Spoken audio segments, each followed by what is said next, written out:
Hello and welcome. Now in this video, ladies and gentlemen, we are gonna set an on-click listener on all the items.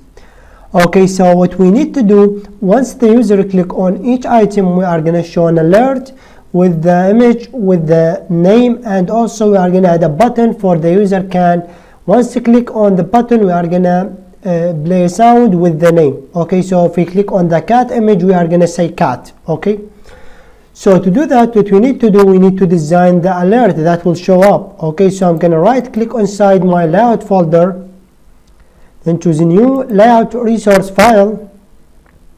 Okay, we are going to call it, let's say, alert. Once again, this is really common name. I'm going to hit enter and I will wait for a second, and there we have it.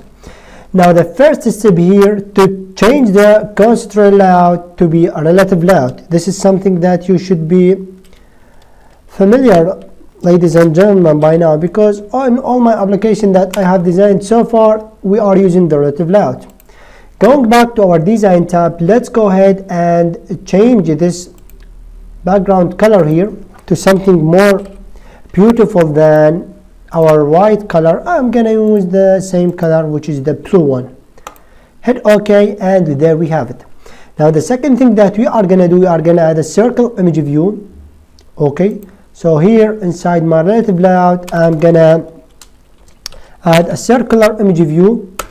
Okay, the width and height should be, let's say, 100 dB or 200 dB, not 200 but 200 dB. Okay, and I'm gonna center it, okay, horizontally to be true. Margin from the top, let's say 30 pt. And also I'm gonna add a source just to make sure it's visible for me. Let's add the cut. Okay, and also I think border color should be yellow, and the border width should be 5 dB, let's say. Okay, I think I'm not happy with this color, so I'm just gonna change it for white. Okay, the white with the blue color give very nice effect. Okay, there we have it. Now what we can do, we can add a button. Before the button, let's add a text view here. I'm gonna go back to the design tab. It's just for time saving. Okay, so I'm gonna here search for the linear layout property, or the view, sorry. Add it right here. I'm gonna make the width, the height of it to be wrap content, the height. Okay, I'm gonna make it below our image view, but to do that we need to assign an ID to our circular image view. So I'm gonna call it alert underscore image. Okay, and what we can do now, we can select our linear layout and search for the property below. Okay, I'm gonna make it below our image. Now we can assign some margin from the top for our linear layout here, let's say 30 bt. Now what we can do, we can add our content, which will be our text. Okay, I'm gonna add a text here, and we are gonna add a button. Okay, so let's drag and drop a button here once again. So we need to add some style on this, the text view, and also our button.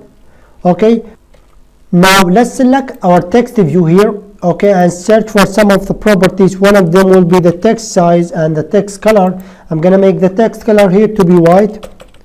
Okay, the text size here should be not for, but I think I'm gonna go with the, yeah, I'm gonna leave it as 24, but we can change it later on. I'm gonna center it here, and also maybe assign some padding, okay, from the top and from the bottom. Let's say from the top to be 10 dB, okay, and from the bottom to be 10 dB also.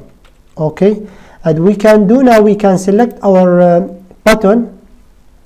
Okay, I'm gonna here add some here I'm gonna change it, the text here to be, let's say, spell, or we can really name it any name.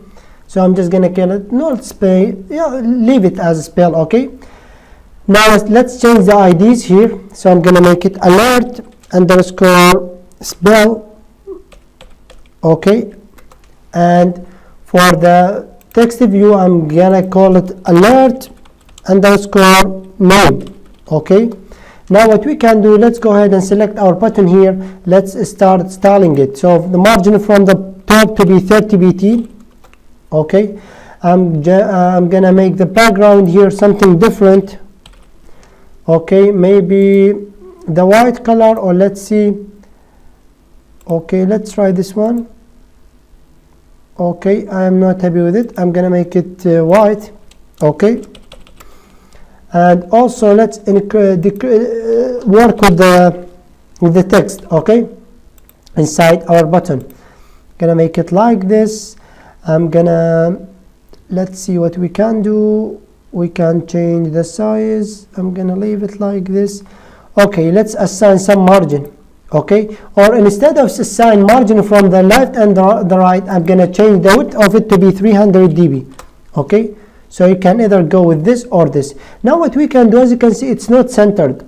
Okay, so there are one of property that work. We cannot search for the property center. Okay, we do not have it because this button now, it's a child of a linear layout, and a linear layout does not contain the property center. Okay, but it has another property called the gravity. Okay, so select your button and here search for the property gravity. Okay, and you will see here we have the gravity and the layout gravity. Now let's check the gravity for the center horizontal.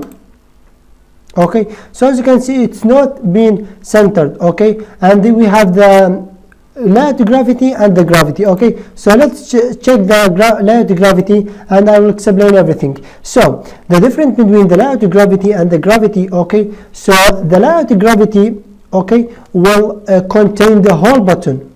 Okay, but the gravity will control the content inside the button. In this case, our text. Okay, so you need to make difference between them. So the layout gravity will contain the whole view, will control the whole view. I mean, okay. So if you check the layout gravity for any view, that means this view will be center. But if you select the gravity or check it, that means you are controlling the content in that view.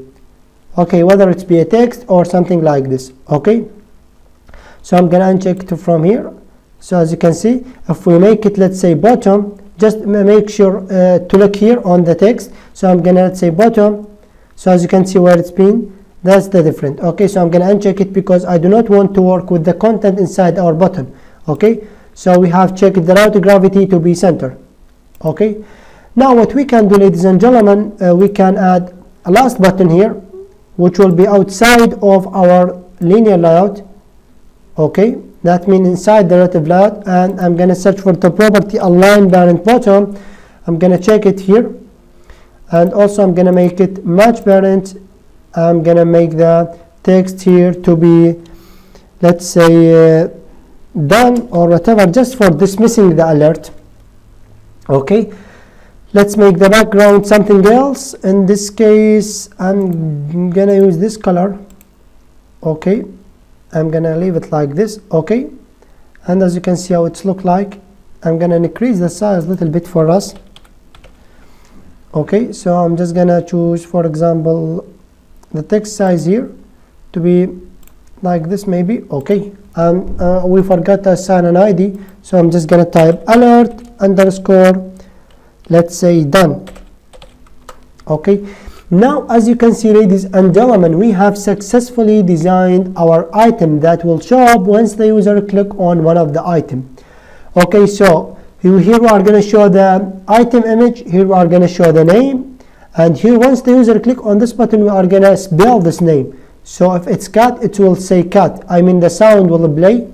Okay, and here once we click on this, we are going to dismiss or cancel the alert.